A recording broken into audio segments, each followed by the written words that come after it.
How many of you guys participated in the Black Friday sales that just happened?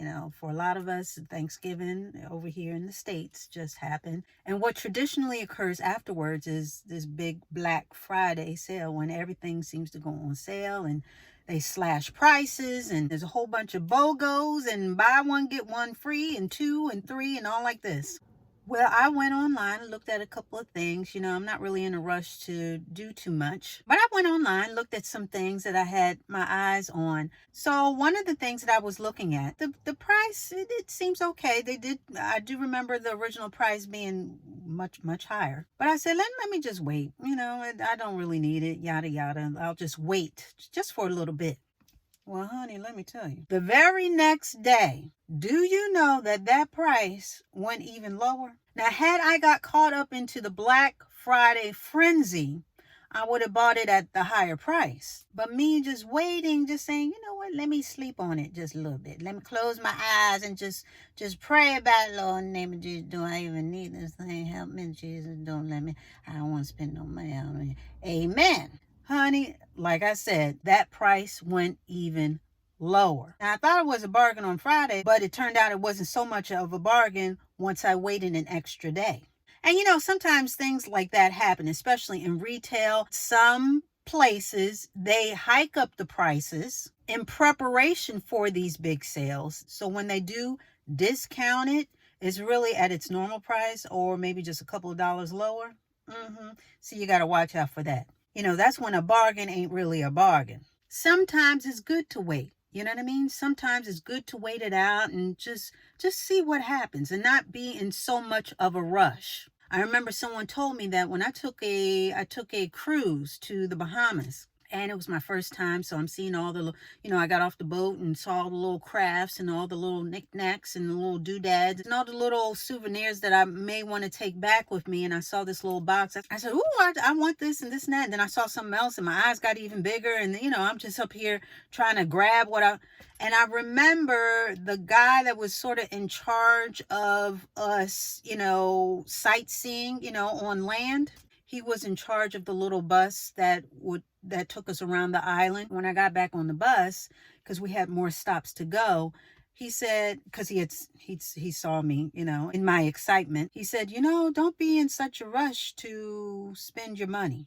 And here I am, a grown woman. So I looked at him like, huh? I was taken a little aback. Once we got to the next stop, it was more of the same trinkets and so forth and so on, but it was at a lesser price. So, light bulb moment. He didn't say it in a mean way, and he wasn't trying to chide me as a child, but he was just sort of trying to give me a heads up, like, you think this is it, but really, if you just wait, your best value yet is right around the corner. So again, lesson learned. Now, those are just two examples. But what am I trying to say? I'm trying to say that patience is a virtue. We have all heard this. And sometimes it's just best to wait. Best to wait just a little bit, read the fine print and just see what happens. Not always be in such a rush just because what may appear to be the best thing ever really ain't. It's really okay to wait for the right thing to come along at the right time. And in some cases, at the right price. So even though I've been talking about retail things and things that cost money, it applies to life as well. As far as, I had a job years ago. I was temping. I think I told you guys, I already intimated to you guys that I used to temp. I actually liked it because it got me to do different things. So I was exposed to a lot of different industries and businesses and people. So anyway, I was temping at a company. I was the receptionist. I'm answering the phones. I'm like, hello, this and that company. How may I help you? This and that. I'm making sure that people get their paperwork in the right, mail cubby. And I'm doing my thing. Okay. So long story short, I had been there for a while and they were looking for someone permanent. And I said, well, I don't know, this and that. And then they said, well, we'd love to have you, this and that, and so forth and so on. And I said, well, I'm really looking for this money wise, and, as well as, I'm not particularly sure. Even in my hesitation, the person was like, the guy that was in charge of, I guess, hiring the person or whatever, he was just sort of like, I don't understand. I mean, you're just so good at it. You're so good at doing this. And I'm thinking to myself, yeah, I may be good at it, but that doesn't mean that I should be doing it. You know what I mean? Not necessarily, especially if that's not what I want to do. This is what I said to myself. I didn't say this to him. Long story short, I held out, and basically they gave me an ultimatum, because I held out for, the little couple of dollars that I thought I was worth. As well as, I was sort of using that like, okay, well, if they give me this, then maybe I'll stay. But if they don't, then I'm just not going to do it. Plus, it wasn't in my heart. Like I said, it had nothing creative. There was nothing to stoke me creatively. And that's sort of what I was looking for. So what ended up happening was they basically gave me an ultimatum. Either you take this or goodbye. Now, I know y'all know a little bit about me, maybe, perhaps, possibly, but you may not know that I don't respond well to ultimatums. I really don't. So with that being said, I said, really? Now, my feelings were a little hurt because I thought that, I didn't think that was necessary. But I said, well, thank you for the opportunity, and I'll be out of here. Just give me a moment, and so forth and so on.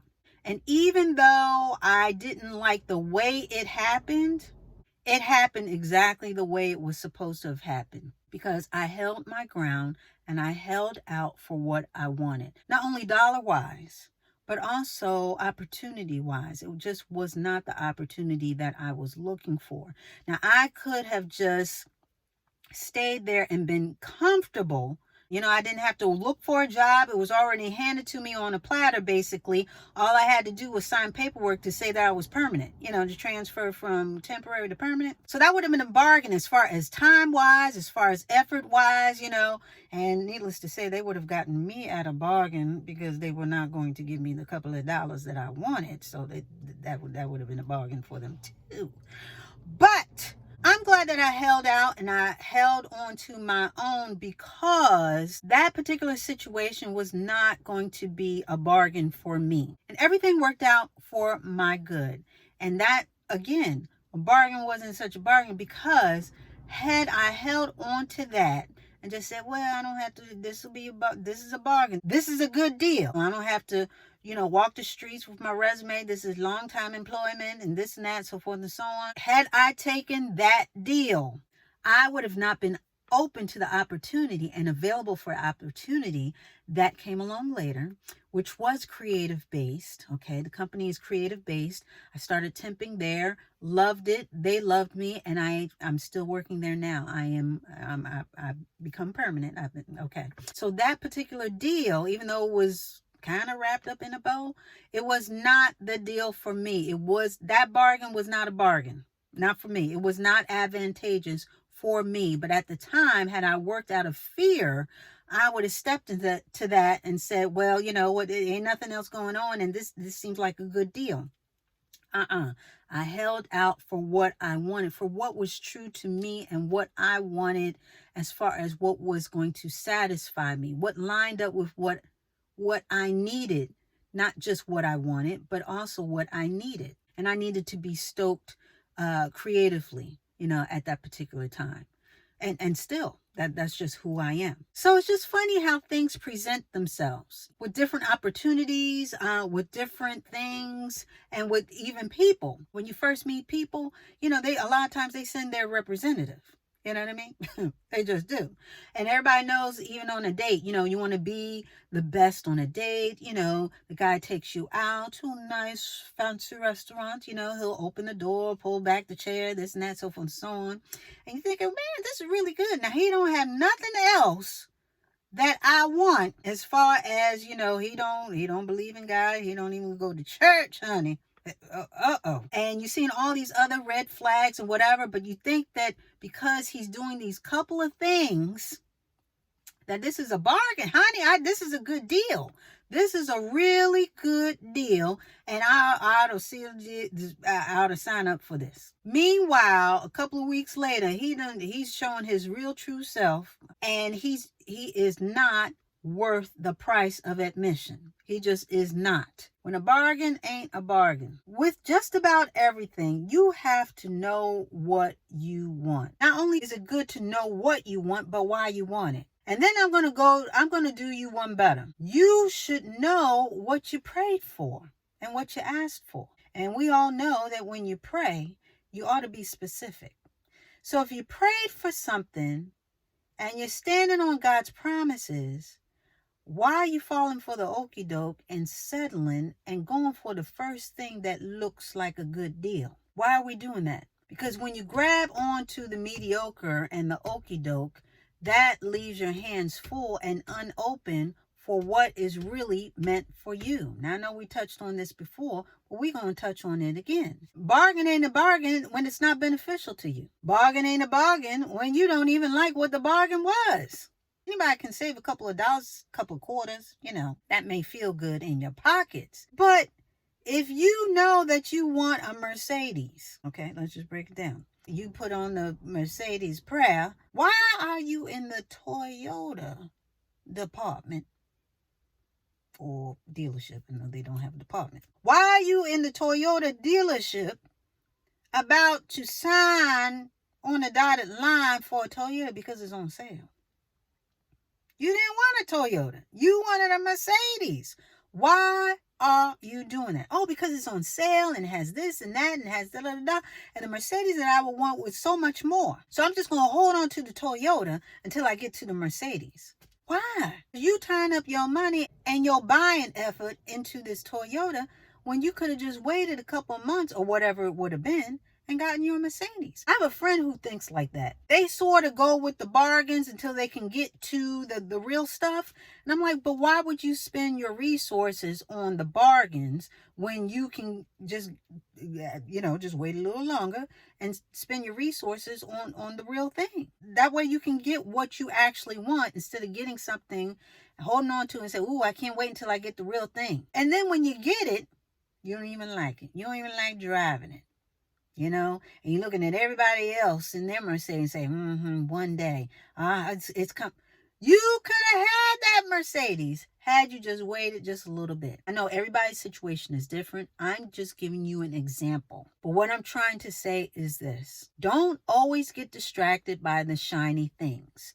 Just because something looks like it's a bargain, it may not be. It's okay to make an assessment. In fact, it's pretty critical, especially if you're about to spend your resources as far as money, as far as time, as far as effort, as far as work equity, as far as love, as far as devotion, as far as upkeep, all these things. Don't be the first to bite just because it seems like an easy deal. Because in the long run, you may end up spending more time, more money, more energy on this thing that you didn't want instead of waiting on the very thing that you did want. It would behoove you to really take a moment, know what you want, know what you prayed for, and stand on it, because the best is yet to come. Don't get discouraged. Don't get distracted by the shiny things, by the red stickers of slash prices, because a lot of times when those prices are slashed, it's because they got to go. You know what I mean? This got to go. This got to sell because nobody else wanted it. So now we discounting it because somebody got to take it. So don't you be that somebody. There's a reason why they can't fill that position. Then they haven't been able to fill that position for about quite some time. There's a reason why that car has been marked down so low for all this time. Okay? Because they trying to push that headache onto you. Don't nobody else want it.